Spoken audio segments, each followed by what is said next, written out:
น้องไอ้มาฮอดพี่มีน้องๆนะครับหายังฮะไว้จะงมยังฮะนี่คือยังกวางคือยังไปเบิ่งดูฮะกี้วะหอยกี้เหรอกวางลองงมกี้งมหอยกี้นะ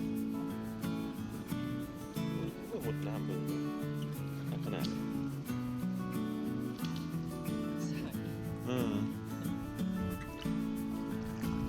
โอ้คนละให้หมด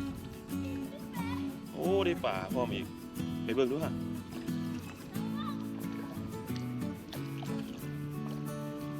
ได้ยังไอ้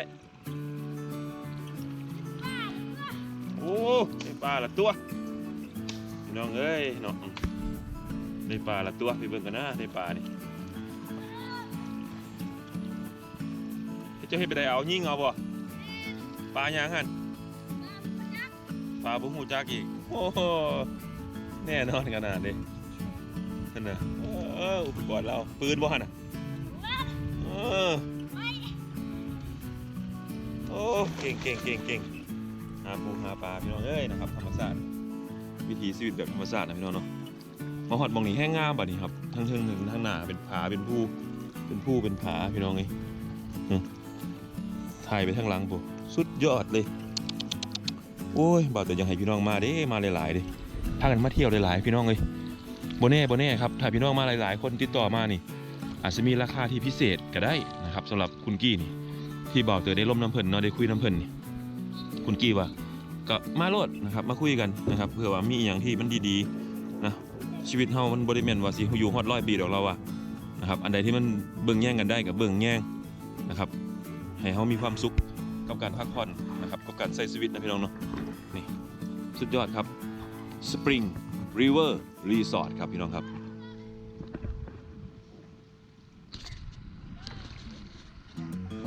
สุดยอดเลยครับมันยังอีกไกลเนาะพี่น้องครับสาลายพี่น้องสาลายทางใต้พี่น้องเลยโอ้ยคือคักเนาะครับพี่น้องเลยคักแท้เนาะนี่กี่ก็คักมานำได้หมดพี่น้องเลยสุดยอด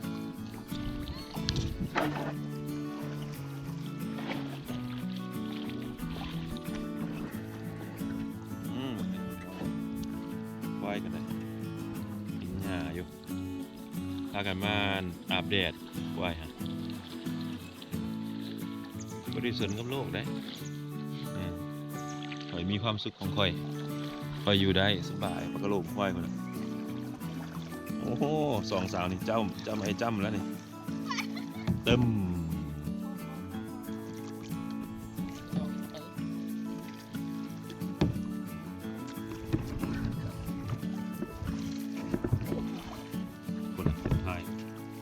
คักขนาดพี่น้องเลยคักคุณวิวไหม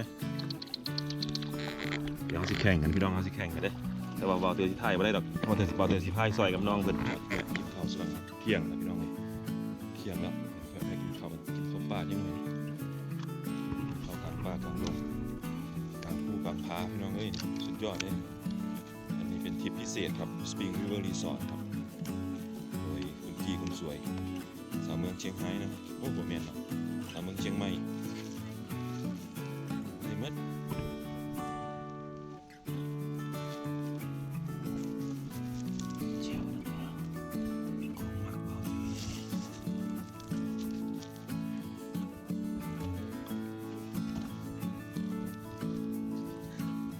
เป็นยังไงครับท่าน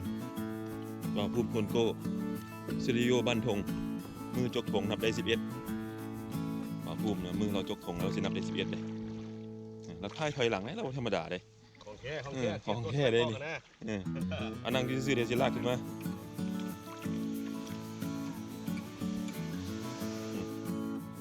หมู่เขาพายไปทางหน้าเลยบ่ภูมิเราพายถอยหลังเราธรรมดาเราไว้ไปข้างหน้ามันสู้เดือดหน้าดำ แล้วว่าเฮ็ดแบบเฮ็ดใดก็ได้ให้โลกจำเราได้หาเราบ่กินข้าวปลาเนาะบัดนี้เนาะซุ่มกันนะครับกินข้าวซุ่มกันเอาห้องกินข้าวหยังบ่พูดมันนี่ภาษาบ้านเฮานะห้องว่าจังได๋ให้กินข้าวปลาเนาะ หลังจากที่เขาพายเรือมาได้ครึ่งทางเนาะเวลาเข้าเที่ยงเลยบัด กินข้าวกัน เบียร์มีน้ำมีข้าวกับแกงหน่อไม้บ่มี มีแก้วเนาะจะมาแดกบ่ อาหารฝรั่งพร้อมเลย อันนี้คืออย่างนี้เจียวมะกอกเนาะ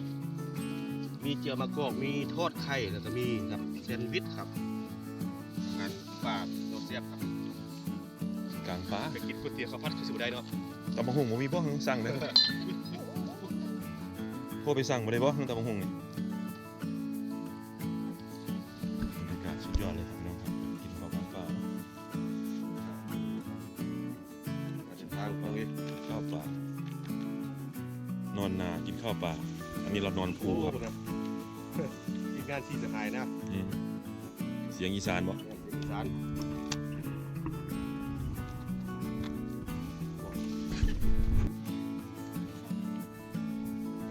เฮ้ยเป็นไดโนแซ่บบ่เจ้าอาหารของกินครับ แซ่บบ่ เจียวมะก ล อ อง ก กินสักก่อนดิยังบ่แซ่บยังบ่ได้กินว่าแซ่บแล้วโอ้ยคิดตัวกันดอกนี่มันว่ากันผู้สาวกัน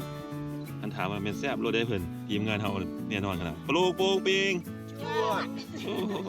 คักๆๆพี่น้องเอ้ย ครับ อุ้ยอร่อย เจียวมะกอกนี่สุดยอดของความแซ่บแบบเลยแค่ไม่มีปิ้งปลาขึ้นข้างเนาะ อืมปิ้งปลาหยังระบุปลาหยัง ปลาโคใหญ่ นี่ปิ้งปลาคอใหญ่ เจอทำมันเร็ว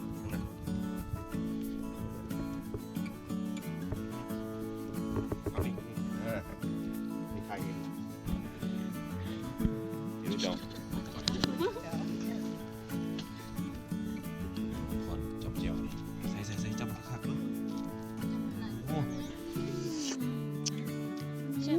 ซ่บบ่เชื่อลองเบิ่งบ่เชื่อลองเบิ่ง นั่นบ่เสือลองเบิ่งนะเจ้าพี่น้องเอ้ยนี่ เป็นผัดเป็นคำตรงนี้เธอ บ่ แซ่ าว บ เตือแห่ง เจียวโกดเสียประเด็ก บ่าวเตือเนี่ยเป็นคนที่กินแบบระวังแต่หมูยันหมูบ่อิ่มเพราะว่าหยังข้าวเขาบ่าวเตือมันใหญ่นะยันแต่หมูบ่อิ่มได้บ่าวเตือหันไปกินให้หมูกินซะก่อนเพราะว่าคำเขาบ่าวเตือมันใหญ่นี่พี่น้องเอ้ยพวกนี่ได้ซะมาจำเจียวบ่กันนะโอ้มันเจอไอ้มาคุยแล้วแห้งมันก็ภาษาจำซื่อๆเด้นี่พี่น้องกินข้าวกลางภูกลางผากลางป่ากลางเขาโอ้ยมันคักเด้อเสียชีวิตนี่ใส่ได้แน่พี่น้องเอ้ยสิแพงไว้ได้เงินหานะเอามาใส่แน่นั่นเพื่อได้ไปรักษาตัวเจ้าของอยู่โรงพยาบาลอยู่ได้เนี่ยครับ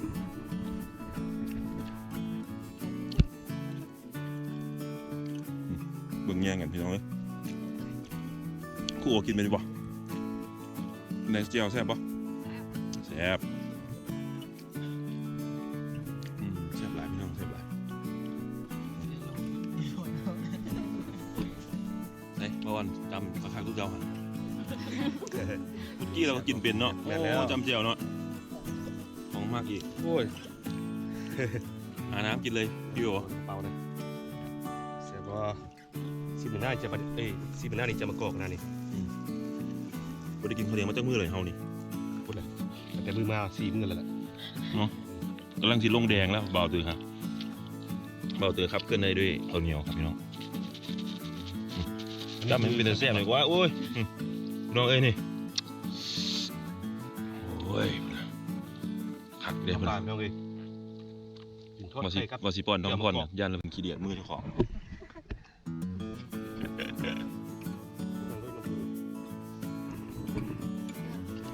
เด็กแล้ว แซ่บห่างฮะว่าพูดบ่เศร้าเลยบ่ว่าซิมมันก็น่าพุ่นว่าซิมก็คำเดียวเท่านั้นนะซิมเนาะในลงหาคำน่ะบ่ห้องว่าซิมแล้วเนี่ย จะแตกวะ สแตกแล้วนะคำที่6นี่สแตกเลยได้ยังไงบัดนี้สุดยอดเลย นี่ดี ผู้ใดคิดกล้องได้นะผลิตกล้องที่มันสามารถเอากินไปได้นำนี่คันเจียวปลาแดกจ้ำเข้าไปนี่มันเป็นกินปลาแดกหรือไปกินผักหอมสินะมันก็สิคักขนาดนี้เขาว่า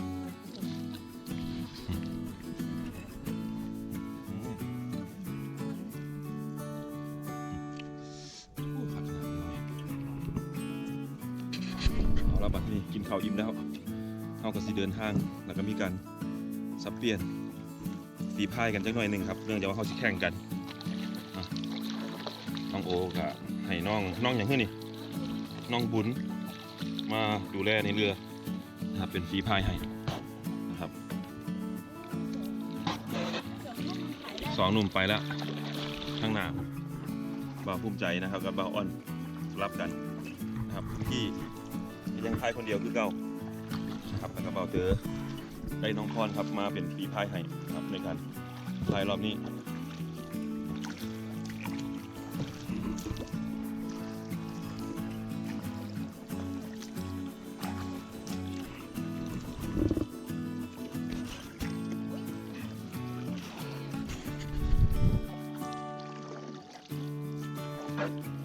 โอ้มีฮอตแบ่ครับพี่น้องแบ่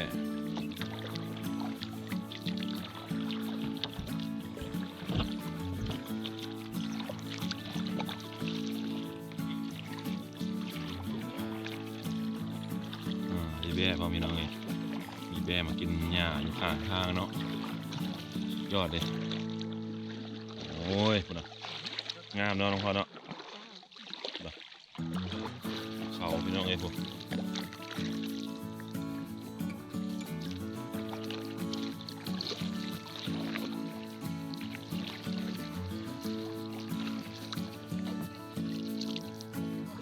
นี่ก็มีถ้ำอีกแล้วพี่น้องมีถ้ำไว้ให้เราล่องเรือมาไกลพอสมควรครับพี่น้องจะมาเจอหมู่บ้านอันนี้ห้องบ้านอย่างนี้บ้านนี้เนาะบ้านคนนี้โคตรแย่งโคตรแย่งพี่น้องโอ้นี่เป็ดนี่ลอยน้ำลอยข้ามหัวหากินปูกินปลานี่นั่นมันหมดลงไปคักโอ้ยเปียกบนระดากเลยเนาะเย็นดากจ้อยๆสุดยอดเลยครับพี่น้องธรรมศาสตร์เนี่ย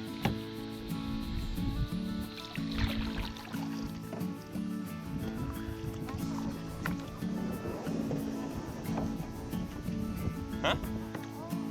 บันอ้อน้องพรนี่ไปเพื่ออะไรวะวันนี้แล้วที่หอดใส่ครับคุณ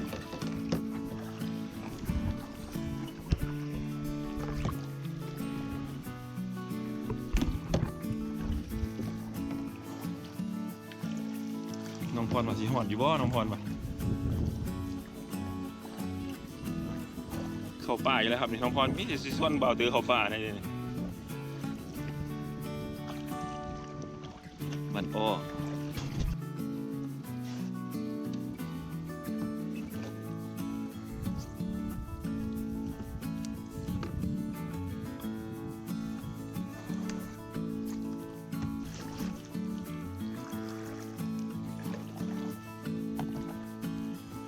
ข้างหน้าเด้อเจอเด้อ